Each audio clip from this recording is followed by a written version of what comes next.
నమస్తే అండి. కర్కాటక రాశి వారికి ఫిబ్రవరి 1వ తేదీ నుండి ఫిబ్రవరి 28వ తేదీ వరకు మాస ఫలితములు ఏ విధంగా ఉన్నాయో తెలుసుకుందాం. కర్కాటక రాశి వారికి ఈ మాసం ఉత్సాహం మరియు సునాయాసంగా కొన్ని ముఖ్యమైన పనులు పూర్తి చేస్తారు. చేసే పనుల్లో ఆటంకాలు ఎదురైనప్పటికీ వాటిని అధిగమిస్తారు. ఆదాయ మార్గాలు పెంచుకోవడానికి అత్యుత్తమైన సమయంగా చెప్పవచ్చు. మీకు సంబంధం లేని విషయాల్లోనికి వెళ్ళకండి. అనుకూలమైన సమయం కాదు. దూకుడు మరియు కోపభావాలతో ఉండడం తగ్గించుకోవాల్సిన సమయం.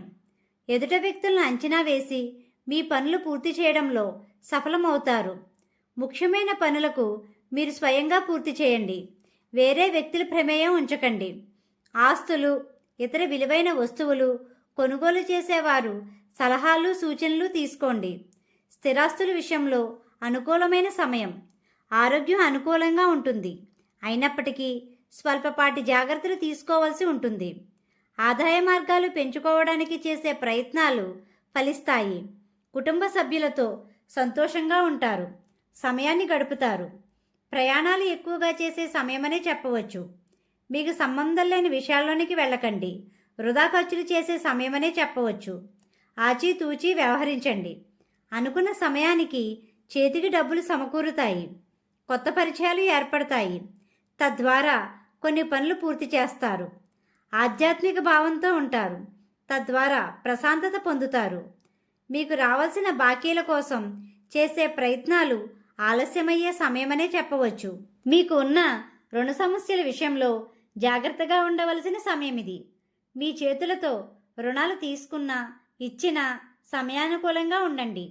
ఇంట్లో దేవుని మందిరం నందు లక్ష్మీ గణపతి యంత్రాన్ని పెట్టండి. ఉద్యోగస్తులకు సజావుగా ఉంటుంది.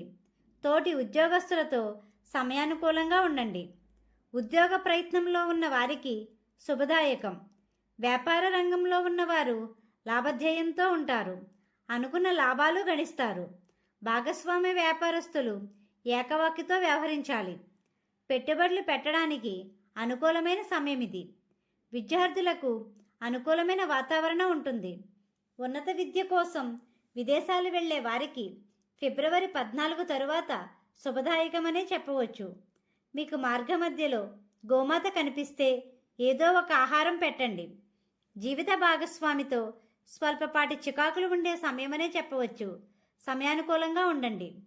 వివాహ ప్రయత్నాలు చేసే వారికి ఇది శుభదాయకం. వివాహేతర సంబంధాల వలన సమస్యలు ఎదుర్కొంటారు. వాహన ప్రయాణాలు చేసేవారు జాగ్రత్త వహించండి. ఎలక్ట్రానిక్ వస్తువులు కొనుగోలు చేసే విషయంలో ఆచితూచి వ్యవహరించండి. ఈ రాశివారు విష్ణు సహస్రనామాన్ని చదవండి. కలియుగ వెంకటేశ్వర స్వామిని, దుర్గా అమ్మవారిని పూజించండి. గోమాతకు ఆహారం పెట్టండి. ఈ విధంగా చేసినట్లయితే ప్రశాంతత పొందుతారు. మా వీడియో కానీ మీకు నచ్చినట్టయితే లైక్ చేయండి, షేర్ చేయండి, కామెంట్ చేయండి. ఇలాంటి మరెన్నో వీడియోస్ కోసం మా ఛానల్ ఇప్పుడే సబ్స్క్రైబ్ చేయండి.